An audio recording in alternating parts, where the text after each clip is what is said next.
Wolverine dies trapped in adamantium. In 2014's Death of Wolverine, Marvel finally pulled the trigger on a question fans had asked for years. How do you kill a man who heals from everything? The answer turned out to be one of the most suffocating deaths ever put on a comic page. Logan's healing factor had been pushed past its limits. A virus had corrupted it, leaving him vulnerable for the first time in decades. When the final showdown came, he tracked Dr. Abraham Cornelius, one of the men tied to the original Weapon X program, back to a secret lab. Cornelius planned to repeat the experiment on new test subjects, coating their skeletons in adamantium just like Wolverine's. Logan stopped him, but the price was brutal. In the chaos, vats of molten adamantium spilled across the floor. The liquid metals surged over Wolverine's body, and instead of fighting to escape, he made sure Cornelius couldn't hurt anyone else, cutting down the last of the scientist's men before the metal hardened. The panels drew it out. Logan's claws glistened with silver, the metal hardened around him, and each breath grew weaker as the adamantium sealed him in. By the time it was done, Wolverine was a statue, frozen mid-stride in a shell of unbreakable metal. The detail made it more haunting. His body completely encased, sealed in a coffin of his own legacy. Readers knew this wasn't a quick death. The suffocation would have taken minutes, his body straining against the metal while the last fragments of his failing healing factor delayed the inevitable. Marvel treated it as a definitive end. For years afterward, the image of Wolverine's adamantium tomb became one of the most famous deaths in comics. Of course, he would return later. This is comics after all. But the moment left a scar on fans. Logan didn't fall to a villain or a weapon. He was consumed by the very substance that had defined him since Weapon X. Batman captured and condemned by Darkseid. In Final Crisis 2008, Batman faced the kind of ending no one could train for. During the climax against Darkseid, Bruce fired the shot that changed everything. With a special Radion bullet, he struck the god of Apocalypse, one of the few moments Batman directly took a life. But Darkseid's Omega beams lashed out in return, and instead of killing him, they pulled Bruce into something far worse. It was called the Omega Sanction, the death that is life, a punishment designed to unravel a soul through endless lifetimes. Each time Bruce's body failed in one existence, he would wake in another, carrying the weight of everything he had endured before. Peasant, soldier, wanderer, detective in strange eras. The roles kept stacking, each one dragging him deeper into exhaustion. To the outside world, the Justice League believed Batman had died. To Bruce, time became a chain of lives that refused to end. The effect was brutal. Unlike other heroes who found peace in death or resurrection, Batman's mind was trapped in a conveyor belt of suffering. Every new existence stripped away more of his identity, testing his will to hold on to who he was. Grant Morrison, who wrote the story, built the sanction as a psychological gauntlet. For Bruce, it meant endless work, endless loss, and no release. Eventually, his resilience became the only weapon left. Piece by piece, he clawed his way back through history, resurfacing in The Return of Bruce Wayne 2010. But he didn't come back the same. The sanction left scars. Joker is cursed with eternal laughter. The Joker has cheated death so many times it feels like a running gag in Gotham. But in Batman Endgame 2015, his fate took on a different kind of horror, immortality itself. After unleashing chaos on Gotham with a chemical plague, Joker's final clash with Batman dragged them deep into the caverns beneath the city. Down there, buried under Gotham's foundations, was a pool of a strange regenerative substance called Dionysium, the same material tied to the Lazarus Pit. During the fight, the cavern collapsed. Batman and Joker were both caught in the cave-in, their bodies broken. For Bruce, it was the end of one story. For Joker, it was something else entirely. The Dionysium not only healed his wounds but restored him completely. His face, once carved and scarred, came back smooth. His body regenerated to peak condition. Even years of damage vanished, as though he'd been rewritten by the substance. The catch was brutal. The cycle wouldn't stop. Joker was given an endless reset button. That left him trapped in a loop of his own madness. Every scheme, every fall, every defeat, none of it could close the book. He would always crawl back out of the dark, laughing louder than before, because nothing could silence him. In a sense, death would have been mercy. Dionysium locked him into an existence where the only guarantee is more Joker. Fans noticed the meta layer here too. In comics, villains always return. Joker more than anyone. Endgame simply put that truth into the story itself. An immortal clown, cursed to keep haunting Batman forever. Hulk trapped in the immortal torture cycle.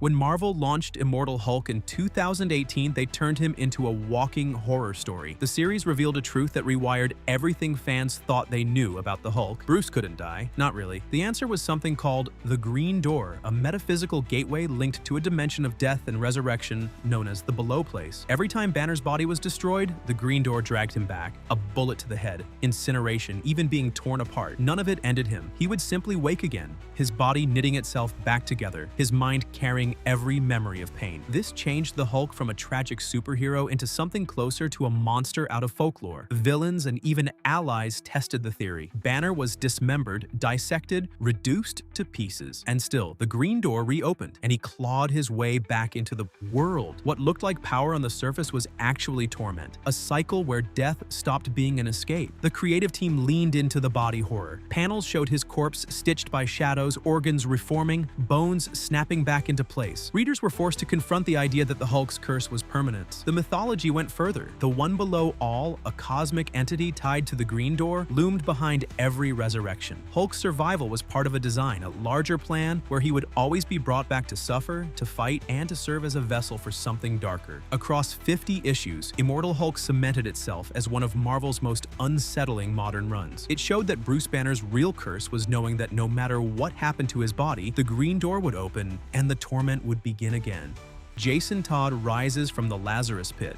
Few comic book fates have been as infamous as Jason Todd's. In 1988's Batman: A Death in the Family, readers were handed the decision of whether the second Robin would live or die. DC set up a phone poll with two numbers, one to save him, one to let the Joker's plan succeed. By the time the votes were counted, the verdict was cruelly close. 5,343 to 5,271. A margin of just 72 calls sealed his fate. In the story, Jason tracked his birth mother to Ethiopia, only to be betrayed. She handed him over to the Joker, who beat him savagely with a crowbar and left him in a warehouse rigged with explosives. Batman arrived too late. The building was reduced to rubble and Robin's body lay in the wreckage. For years, that image defined tragedy in the Bat family. Bruce carrying the broken body of his partner, haunted by the idea that he failed his son. But comics rarely let the dead stay gone. In the early 2000s, Jason resurfaced, his body restored through the Lazarus Pit, the same mystical pool used by Ra's al Ghul. Resurrection came with a cost. The pit healed his body but scarred his mind, leaving him unstable and filled with rage. Jason returned as the Red Hood, wielding guns instead of batarangs and carrying a grudge against the man he once idolized. The pain was from coming back to find that Batman never avenged him, never killed the Joker for what happened. Jason's fate became a story about betrayal by his enemies, by his mother, and ultimately by his mentor. Batman becomes the Batman who laughs.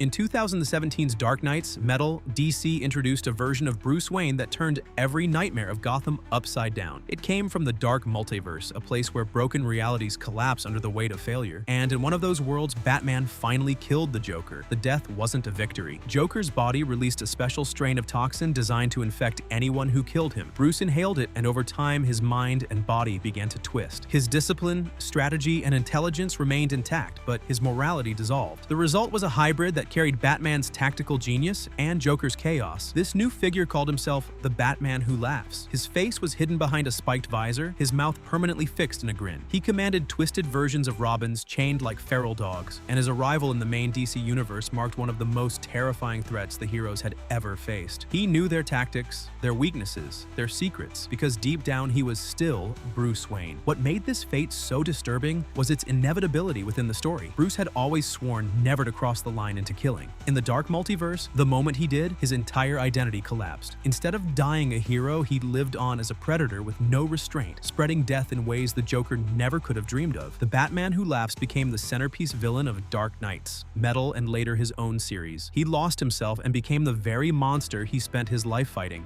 Dr. Fate is bound to Naboo. Dr. Fate has always looked like one of DC's most powerful sorcerers, but the truth behind the golden helmet is closer to a horror story than a power-up. The helmet of fate is tied to Naboo, one of the ancient Lords of Order, and anyone who wears it is more vessel than hero. The first major host, Kent Nelson, discovered the helmet in a tomb alongside his father. Naboo revealed himself as a guiding force, but the gift came with strings attached. When Kent put on the helmet, Naboo took control. Kent's consciousness was often suppressed, trapped inside his own body while Naboo acted through him. The pattern repeated across generations. Eric and Linda Strauss, Inza Nelson, Khalid Ben-Hassan, and later Khalid Nassour all stepped into the role. Every one of them faced the same chilling truth. The more they wore the helmet, the less of themselves remained. In many stories, hosts describe the sensation as imprisonment, being aware, watching events unfold, but powerless to move, speak, or decide. That loss of autonomy is what makes Dr. Fate's destiny a fate worse than death. Death at least closes the book. For Fate's hosts, the book keeps being written, page after page, with someone else holding holding the pen. Even victories carry a cost because they're often Nabu's victories, not the human trapped inside the armor. Writers have explored the toll in arcs where hosts fought to regain control, or where the helmet itself was treated as a cursed artifact passed from one life to the next. Dr. Fate's gleaming design and cosmic power hide the darker reality. The man or woman beneath the helmet is rarely free. For the Chosen, the price of wearing the helmet is living on, locked away in your own mind, while someone else pilots your body in the name of order. Jean Grey rises through the Phoenix. Her story is one of the longest-running tragedies in Marvel history, defined by an endless tug-of-war between peace and resurrection. Her fate was sealed back in 1976, when the Phoenix Force first bonded with her in X-Men number 101. The power elevated her to a cosmic level, but it also locked her into a cycle that became her curse. The defining moment came during the Dark Phoenix saga in 1980. Corrupted by the Phoenix, Jean unleashed destruction on a scale no X-Man had ever touched, consuming a star and wiping out an entire alien civilization. Horrified by what she had become, she chose to sacrifice herself on the moon, rather than let the Phoenix turn her into a weapon again. For readers, that should have been her ending. Tragic, heroic, and final. But Marvel kept pulling her back. In 1986, X-Factor revealed Jean alive again, her body preserved in a cocoon at the bottom of Jamaica Bay, while the Phoenix had impersonated her. From there, her death and return became a pattern. She was killed again during New X-Men in 2004 by Zorn, only to reappear in later storylines tied to the Phoenix. Time travel versions of Jean were pulled forward, younger incarnations carrying the weight of a destiny they hadn't lived yet. Each resurrection stripped away the finality of her sacrifice. Instead of resting, Jean was forced to relive the trauma of dying, being reborn, and facing the Phoenix once more. Even when she found moments of peace, the cosmic fire dragged her back, reminding her that her life was no longer her own. Editorial decisions fueled the cycle, with Marvel repeatedly reviving Jean whenever they needed the drama of her death or the weight of her return. For fans, she became the face of Marvel's resurrection trope. Raven becomes Trigon's vessel.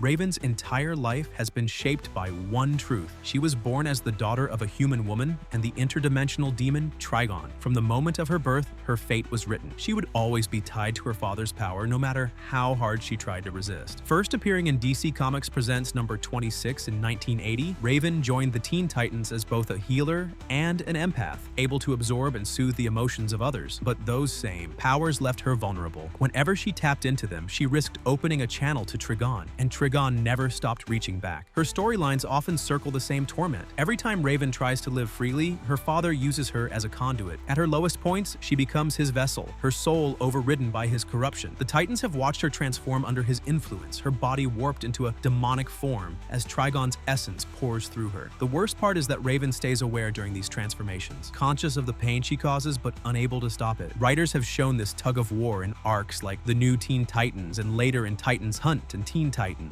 The terror of Trigon. Her attempts to build trust and friendships are constantly overshadowed by the looming threat that at any moment, Trigon could reclaim her. For Raven, love and connection come with fear, because the closer she grows to people, the more there is for her father to corrupt or destroy through her. It's survival that defines her curse. Every heartbeat risks giving her father another foothold in the world. She lives as a battery for his power, fighting every day not to give in, knowing that her own emotions, anger, sorrow, even love, can be twisted into weapons against her. For Raven, existence itself is the battlefield. The Sentry lives with the void inside. With the power of a million exploding suns, he should have been one of Earth's greatest protectors. Instead, his life turned into one of Marvel's most disturbing cautionary tales. Robert's powers came from a serum that rewrote his biology, giving him near-limitless strength, speed, and energy. But with that gift came a shadow. Inside him was a second entity, the Void. Where the Sentry inspired hope, the Void brought destruction. And they weren't separate enemies. They were two halves of the same man. That paradox defined every story he appeared in. If Robert chose to live, he risked unleashing the Void. Cities would crumble, heroes would fall, and the people he cared about most would be caught in the devastation. If he chose death, the Void could break free completely, no longer bound by his human side. Either path carried catastrophe. Writers leaned into the psychological weight. Robert suffered from crippling anxiety and paranoia, knowing he was both savior and executioner. Friends like the Avengers and the X-Men tried to help him, but trust was nearly impossible when one wrong turn meant the Void would surface. Even his marriage to Lindy Lee was poisoned by this reality. She admitted at times she feared him more than she loved him. The Sentry's storylines, from New Avengers to Siege and beyond, showed a man trapped in an endless dilemma. He could never retire, never rest, never end the fight. Living meant holding the Void at bay every single moment. Dying meant risking something worse. Silver Surfer is bound to Galactus. Norrin Radd was never meant to be a destroyer of worlds. On his home planet of Zenn-La, he lived a quiet life, driven by ideals of peace and discovery. That changed when Galactus, the devourer of worlds, appeared in the skies. Facing extinction, Norrin struck a desperate bargain: his life and freedom in exchange for his people's survival. Galactus agreed and reshaped him into the Silver Surfer. As the Herald of Galactus, Norrin gained the Power Cosmic, abilities that made him one of the most powerful beings in Marvel's universe. But the cost was staggering. His role was to seek out new planets for Galactus to consume, knowing each one carried civilizations that would be wiped out. World after world fell because of his guidance, and every time he soared away on his board, he carried the guilt of billions of lives lost. Even after he broke free from Galactus in Fantastic Four number 50, the stain of what he had done never faded. Writers consistently framed him as one of Marvel's most tragic figures, a man who longed to do good but was forever chained to the memory of the destruction he enabled. Entire arcs like Silver Surfer, Requiem, and Annihilation leaned into this weight, showing him as both savior and mourner. What made his fate worse than death was that he survived to remember it all. Galactus could have killed him or erased his mind, but instead, the Surfer lived with complete awareness of every planet he delivered to his master. Even when he fought to save worlds, he could never undo the past. The gleaming silver skin and cosmic power made him look like a god. In reality, he was a prisoner of conscience, a wanderer cursed to carry the voices of the dead across the stars. Green Arrow was driven past his limits. For years, Green Arrow was defined by his code, the archer with strong political ideals, the man who fought for the underdog but held to the same no-kill line as Batman. All of that collapsed when Prometheus struck. Prometheus wasn't a typical villain. He was a strategist who studied the Justice League, building weapons to counter each member. When he resurfaced, he launched a plan to cripple the League at its core. One of his attacks targeted Star City, Oliver's home. The destruction leveled city blocks and left thousands dead. Among the victims was Leon Harper, the young daughter of Roy Harper, Oliver's former sidekick. For Oliver, the loss was unbearable. He tracked Prometheus down, bypassed arguments about justice or trials, and fired an arrow straight through his head. The act was deliberate, final, and completely out of step with the principles that had guided him for decades. The fallout was immediate. Oliver was expelled from the Justice League, stripped of his reputation, and cast out by many of his closest allies. Stories like Green Arrow, number 31-32, showed him isolated, convinced he had done the only thing left to do, even as it destroyed his standing. Unlike other heroes who returned from tragedy stronger, Oliver was left with a moral wound that never fully healed. Writers leaned into the consequences. His relationship with Dinah Lance, Black Canary, fractured. His bond with Roy, already strained, collapsed under the weight of Leon's death. Even when he rejoined the larger DC universe in later arcs, the stain of executing Prometheus remained one of the darkest marks on his history. Aquaman and Atlantis got dropped in the desert. In the mid-1970s, DC pushed Aquaman into one of the darkest storylines of the era, a saga fans now remember as Death of a Prince. It stretched across Adventure Comics and Aquaman from 1974 to 1978, and it didn't just test Arthur Curry as a superhero, it broke him as a father. The story centered on Black Manta, Aquaman's greatest enemy, who launched a campaign to dismantle everything Arthur valued. Manta's cruelty escalated issue by issue: attacks on Atlantis, manipulations of Aquaman's allies, and finally, the unthinkable. Targeting Aquaman's infant son, Arthur Curry Jr., often called Aquababy. The climax came in Adventure Comics number 452. Manta captured Aquababy and sealed him inside a transparent chamber that slowly drained of oxygen. Aquaman fought desperately to reach his son, but Manta forced him into a horrific choice. To save his child, Arthur had to battle his own ally, Aqualad, under threat of both of their deaths. By the time the fight ended, it was too late. Aquababy suffocated before his father's eyes. It was one of the first times in mainstream superhero comics that the child of a major character was killed, and the shockwaves carried for decades. Aquaman was never the same. His marriage to Mera fractured under the weight of grief. His confidence as a king faltered. Later writers built much of his modern character around that trauma, a man carrying the memory of a son he couldn't protect. Black Manta, already a formidable villain, became forever tied to this atrocity. Every clash between him and Aquaman since has carried the shadow of that single act. For Arthur, victory over Manta never feels like justice because the one life that mattered most was already lost. Superman was exposed to red kryptonite.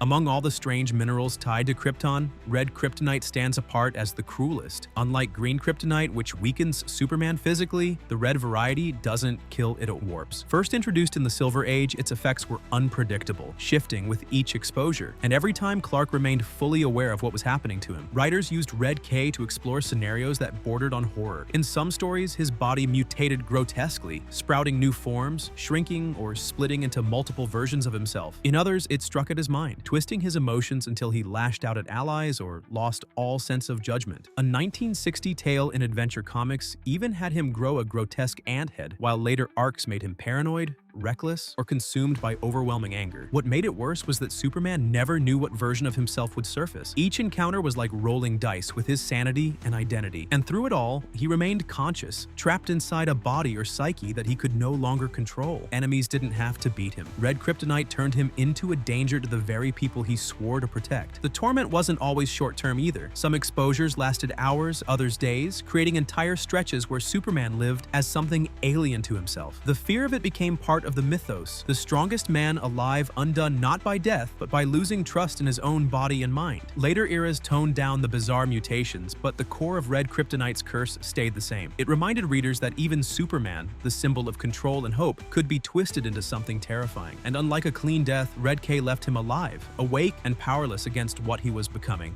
Galactus cursed with eternal hunger. In his earliest stories, starting with Fantastic Four number 48 in 1966, he arrived as a cosmic terror, consuming worlds to fuel his existence. But over decades of storytelling, writers revealed something deeper. Galactus is cursed with a hunger that never ends. Once a mortal named Galon, he lived on a world collapsing into the end of its universe. When the big crunch came, Galon merged with the sentience of the cosmos and was reborn in the new universe as Galactus. From that moment forward, his existence was tied to feeding on planets rich with life energy. The hunger was constant, gnawing, and eternal. It was not a choice. It was survival written into his very being. The horror comes from inevitability. Galactus cannot starve himself to death, and he cannot be satisfied for long. He has described the hunger as agony, a cycle that resets no matter how many worlds he consumes. Each planet gives him strength, but also pushes him closer to the next meal. Death would end the cycle. For Galactus, that door never opens. Heroes like the Fantastic Four, Thor, and the Silver Surfer have all tried to reason with him or stop him. Sometimes he's been defeated or weakened, but the hunger always pulls him back. Even cosmic entities acknowledge that Galactus is necessary, a balance point in the universe. But necessity doesn't erase the torment of knowing he must destroy to exist. His curse is scale. He walks among the stars as a god, yet he lives as a prisoner to appetite. Every triumph is swallowed by the next craving. And that's it. Now to you, out of all these tortured heroes and villains whose fate really stands as the darkest curse in comics history, share your thoughts in the comments section below. As you leave a like, subscribe, and turn on the notification bell for more amazing videos like this one.